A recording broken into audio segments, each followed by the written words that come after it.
Y'all know what's going on. It's time for another episode of Doing Time with Joe. I'm your host, Joe Baker, and welcome to the show, y'all.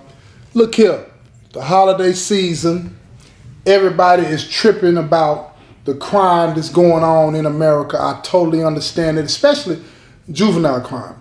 Everybody's wondering what is going on out there. You just had the election. A lot of people elected, you know what I'm saying, right now, President-elect Trump, because they wanted the cost of everything to be reduced. They want crime to be taken care of, and they felt like that he's the individual that can best take care of this problem. I got news for y'all. I know you're not going to want to hear it. Some of y'all ain't going to want to hear it. But I got to keep it 100. Because, see, I feel like that I got credentials in this area to be able to explain to y'all why these things are happening, why they continue to happen, and why they are going to continue to happen until we learn to do what is necessary and not let anybody, it don't matter if it's a Republican, a Democrat, or an independent, try to tell us the right thing to do when they have told us the same methods that they're talking about using today, they've used over time. And the reason I can speak to that is because I got 37 calendar years in the penitentiary. And my experience in the penitentiary shows me one thing. All of this tough on crime thing and all of the increasing the sentences that you're going to give people, all of these different types of things, they don't work. But here's the question. Why don't they? Now, we got to do something, because I don't want y'all to hear what I'm not saying. I don't want you to think that Joe is saying don't do nothing about the crime. I don't want you to say that I'm talking about just letting people get away with everything and anything. That's not what I'm talking about. What I'm talking about is the things that are going on, right? People ignore how it comes to pass. How do you take a young person? Listen to what I'm trying to tell y'all now. How do you take a young person, whether they were raised in Beverly Hills, on the south side of Chicago, right? And I use those respectively. I ain't trying to be disrespectful to anybody. You feel what I'm saying? But I use those two areas because the contrast that most people equate to those two areas, right? Money over here, poverty over here. You feel? But how can you take anybody out of those two environments, and any one of those individuals, whether it be in Beverly Hills or South Central or South Side of Chicago, and they lose interest in what kids like to do, and then find themselves participating in reckless behavior that ultimately leads them to be incarcerated? How do they do that? How did that happen? Well, that's what I'm about to tell you. That's what I'm about to tell you. This story is about a man named Kevin. But see, before Kevin became a man, he was a boy. He was a kid, he was a juvenile just like everybody else. Now, we're going to go back. We're going to roll this thing back. See, Kevin, when he was 7, 8 years old, right? Because, you know, they get him started early out there in the sport thing, right? When he was 7 or 8 years old, Kevin had this knack for that basketball. I'm talking about he was dribbling a basketball when he was like 1 or 2 years old, just having fun, not knowing what he was doing. But the individuals that saw him, they could see something special about that boy. He already knows how to handle it, how to make it, you know what I'm saying, do what it do it. That basketball was almost like a part of him. And he knew exactly how to play with it and work it. And as he got older, they put him in, you know, the little community sports stuff, you know, the AAU and all the little pee-wee stuff. He was athletic, even at that young age. They saw it. They saw it. Football, baseball, basketball, soccer, all of that. He was just better than everybody else. Everybody. And his mama was at every game. You know, them mamas, look here. God bless them. They always there. You understand what I'm saying? In most cases, I'm going to say that. But she was there. She was there. Now, his daddy, not so much. Not so much. Now, when he was at home, whenever he was there, he'd take him out back and he would show him, you know what I'm saying, different little things that he knew about dribbling. But even at that young age, Kevin knew way more than him. But he enjoyed being out there with his pops. He enjoyed spending time with his pops. because that's what he wanted more than anything in the world, just to be around his daddy. This is the male figure in his life. This is who he's looking up to. This is the model of who he's going to be. But his daddy was in and out, out there trying to sell weed and do all these different types of things. But he would tell his son, keep playing this ball, keep doing the right thing. And when he was younger, his son, Kevin, would listen to him. He was doing what his dad told him to do because he wanted his daddy to be proud of him. And that's what he wanted more than anything, to please his dad, to get attention, remember that, from his dad. So whatever his dad told him to do, he did it. He worked hard in school, got good grades, obeyed his mom, cleaned up his room, played basketball, they gave him an allowance. All of the structure was there. And when he hit about 9, 10 years old, his dad is not around nearly as much as he was before, even though he wasn't around much then. Now he's like every month and every other month, he shows up for an hour here and an hour there. And over the time, every time he drops in, Kevin would ask him the same question. When you gonna come to my game? When you gonna come to my basketball game? When you gonna come to my football game? When you gonna come to my baseball game? When you gonna come to my soccer game? And his dad told him the same thing over and over. I'll be there next time. I got you. I'll make it up to you. Here, take this money. Go get you some shoes. Go do this. Go do that. He kept giving him money, but he wasn't giving him no time. Wasn't giving him no time. And as Kevin got older, it became old and stale to him. He would look into the stands no matter what game he was playing, and he saw moms, but he didn't see pops. So his interest in that basketball started to wane. He wasn't liking it as much, even though he'd been loving it all of the time that he can remember. He's still a kid, 9, 10 years old. That's all he's ever done is sports, make good grades, do all of these things because that's what he knew his daddy wanted him to do, and he wanted his daddy's attention. But now his dad is not paying any attention to him. So he stops doing them. He stops doing them. Now, his mom and his dad make a total split. It's over. She's even fed up with it. She's tired of being that once a month woman for him. You know, he's dropping by for obvious reasons. Of course, y'all know what I'm talking about. And that's it. And then he gets on down and leaves the money. Being totally disrespectful. Y'all know what I'm talking about, so don't act like you don't.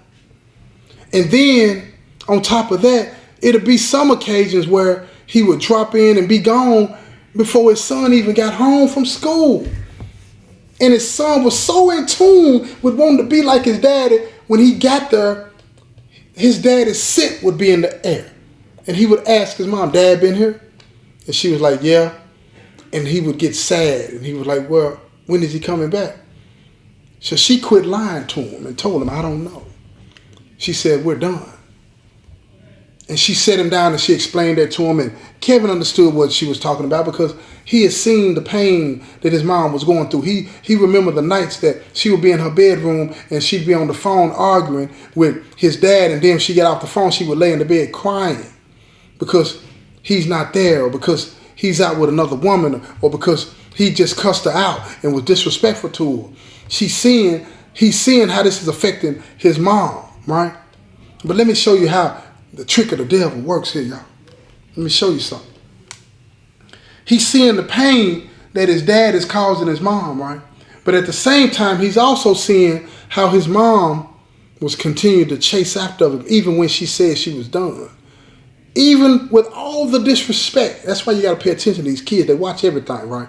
Even with all the disrespect that she was accepting from dude, right, Kevin's pop, she was still calling him. And when he dropped by, she still fixed him some food and all of the things that come along with that. Y'all know what I'm talking about. So Kevin is learning how to treat a woman based off of what his mom is accepting. You understand? Listen to me.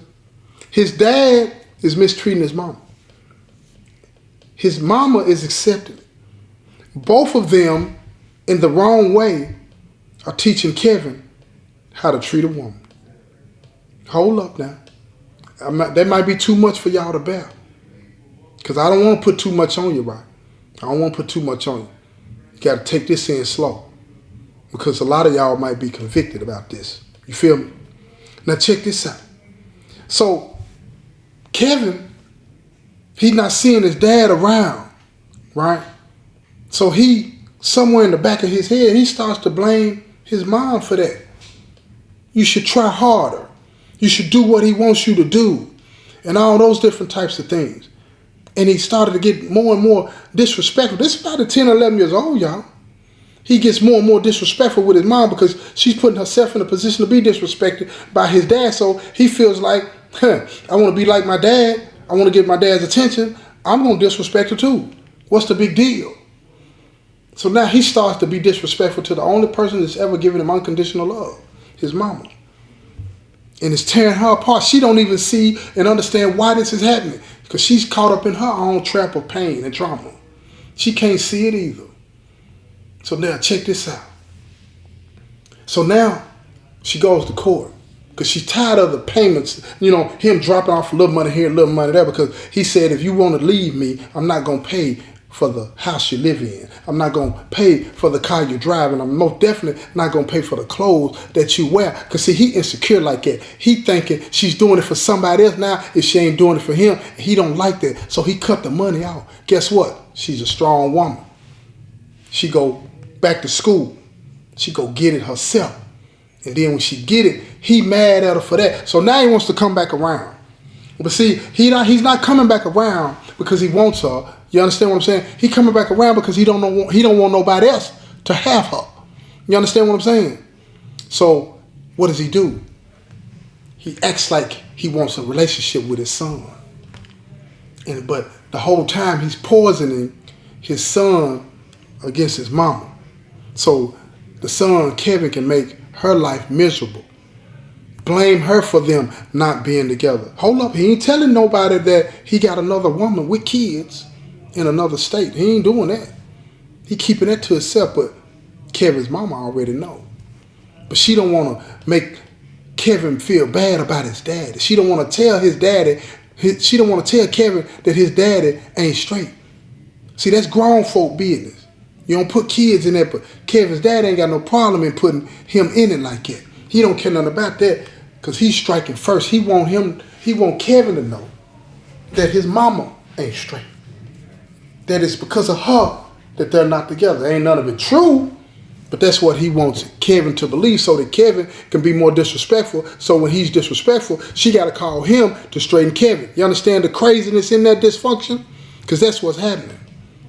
So now she's starting to lean on Kevin's dad more and more because she feels like that a woman can't raise a man. That's what they say. Y'all hit me up in my comment section to let me know if that's true or not. Because I got a little problem with that. A woman might not be able to raise a man the way a man can. You understand what I'm saying? But a woman can raise a man. She can give birth to him. Why can't she raise him? Come on now. All this old male macho stuff. Come on now. I'm just as male as anybody out there. But we need to do right by our women, y'all. Understand me now. But check this out. Let me get back to the story. I ain't finna get to preaching. Y'all know how I do. But check this out. So now we got problems. The son is too disrespectful. So she let him know. She put him in his place. Look, you're not going to disrespect me in my house when I'm taking care of you. This is what you need to do. She tells him, this is what she tells him. Pack your stuff. I'm taking you and dropping you off with your daddy. Since that's how you want to act, that's who you want to be with, you're always throwing his name up in my face, let me take you down there and let you get a taste of what your dad is really about. Now keep in mind, he don't know nothing about the other woman. He don't even know he got siblings. He don't have a clue. He don't know any of that. But he's getting ready to find out. He said, well, I want to go then. Alrighty then, tough guy. He get his stuff packed up. She calls Kevin's dad and tell him, look, I'm on the way. Meet me at the halfway point. You got him. That's what you want.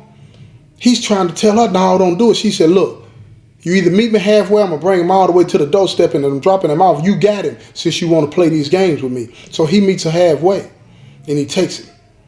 And he's on his way back to the house. And on the way back to the house, now he wants to tell him, you know, you got brothers You got a sister? Yeah. And he's looking at him like, huh?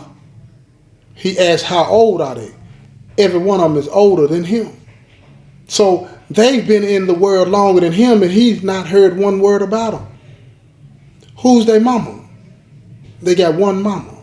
They not spread all over the place, right? Nah. So he's looking at his dad like not fully understanding, because if you with her before you was with mama, this is how Kevin is thinking, then you were cheating on mama. You were cheating on your mama, you cheating on your other kid's mama with my mama. That's what he thinking. And you cheating on mama with her. Then he said, did mama know? This has been another episode of Doing Time with Joe.